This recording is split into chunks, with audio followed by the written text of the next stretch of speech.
The storm had been hammering the prairie for hours, tearing across the high desert like a wild beast unleashed from the mountains.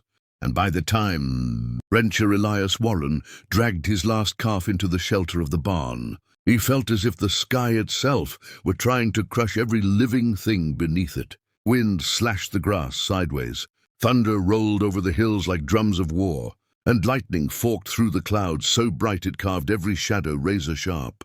Elias leaned his weight against the barn door, panting, drenched to the bone, when something impossible moved along the ridgeline, something tall, alone, steady as a spirit. At first, he thought it was a wandering tree trunk bending in the wind, but then the lightning struck again, and the shape walked forward, massive, broad-shouldered, wrapped in a worn deerskin cloak, every step cutting through mud that swallowed lesser feet. He blinked hard.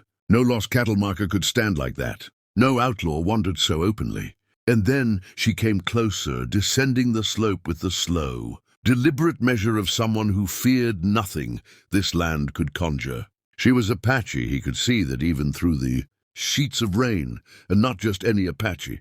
She was one of the fabled mountain sisters, the towering warriors whispered about in saloons and trading posts. Women trained from childhood to fight, hunt, guide, and survive with a strength frontier men spoke of only when the fire burned low.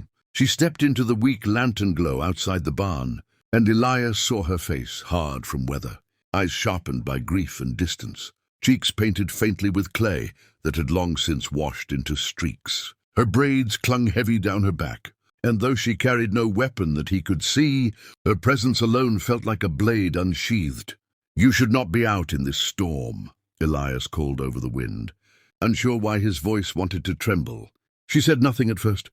She simply studied him as if measuring the width of his soul. Rain drummed on the barn roof. The horses inside, shifting nervously at the scent of someone unfamiliar.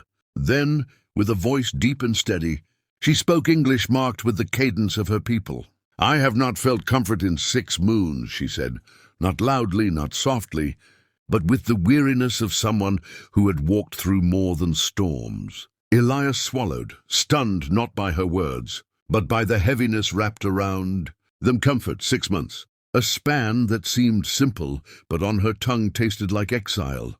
"You're welcome to my barn," he said instinctively. She shook her head. "Your barn is for cattle." "I'm not cattle."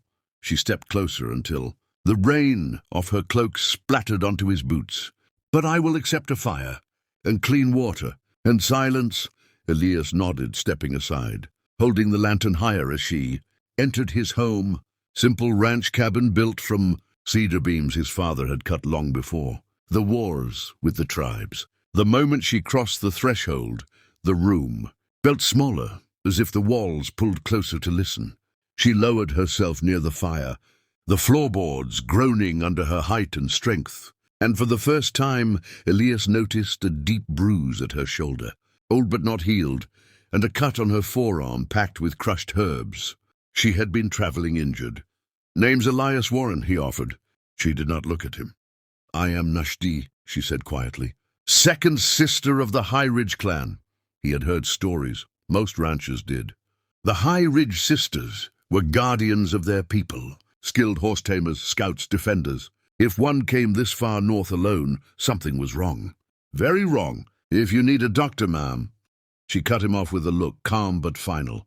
"Doctors cannot mend what is chasing me."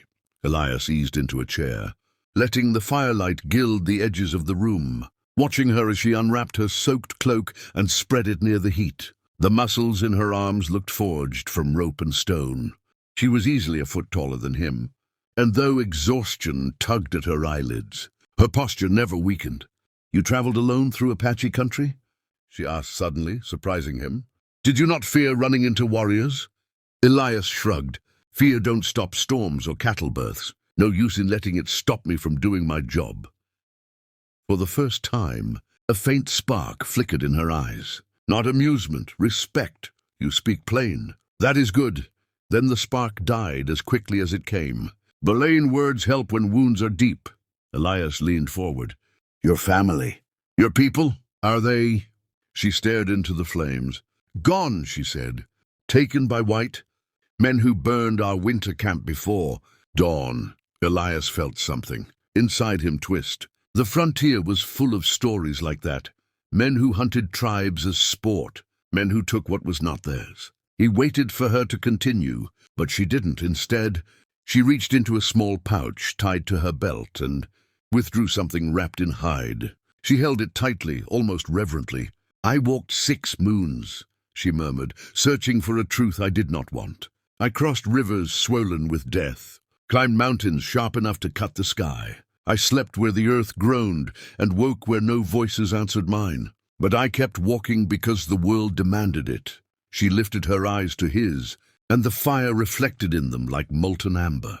"You are the first person I have spoken to since." Elias felt a heaviness settle in his chest. Her loneliness was not ordinary loneliness. It was the loneliness of someone who had stood on ashes while the wind scattered everything she once loved. "You're safe here," he said softly. "No one will chase you on my land." She nodded once. "Safety is not what I need," she said. "What I need is purpose. And perhaps," her voice faltered for the first time, "perhaps a place where my spirit can remember it is not broken." Elias stood slowly. "Then stay as long as you need." The storm howled outside, rattling the shutters, like claws scraping wood, but inside the cabin a quiet warmth grew, fragile, unsure, but real enough for both of them to feel. Nashti's shoulders eased the tiniest bit, her breaths deepening as the fire softened the chill in her bones. She did not thank him, not with words, but the silence between them shifted, becoming something that felt almost like trust. Elias poured her a cup of warm water, noticing how her massive hands dwarfed the metal tin, and for a fleeting moment he wondered what her life had been before the pain, before the loss. A guardian, a sister, a warrior carved from tradition and hardship. And now she sat in his home, a storm-torn giant searching the world for something she couldn't name. The night deepened, the storm raged, and the rancher and the Apache sister sat across from each other. 2 strangers bound by nothing except the fact that the world had pushed them both to the edge, until fate shoved them into the same firelit room. As Elias added another log to the flames, he had no idea that this one encounter would unravel secrets buried in the desert, ignite battles he did not yet understand, and pull him into a journey where loyalty would be tested, shadows would rise, and hearts, long hardened by life, would be forced to awaken again. But for now the night held them still, wrapped in the crackling warmth of a fire that refused to die. And as the storm finally began to ease, Warren felt an unexplainable certainty settle in his bones. This woman's story had only just begun, and somehow, against all logic, his path was tied to hers.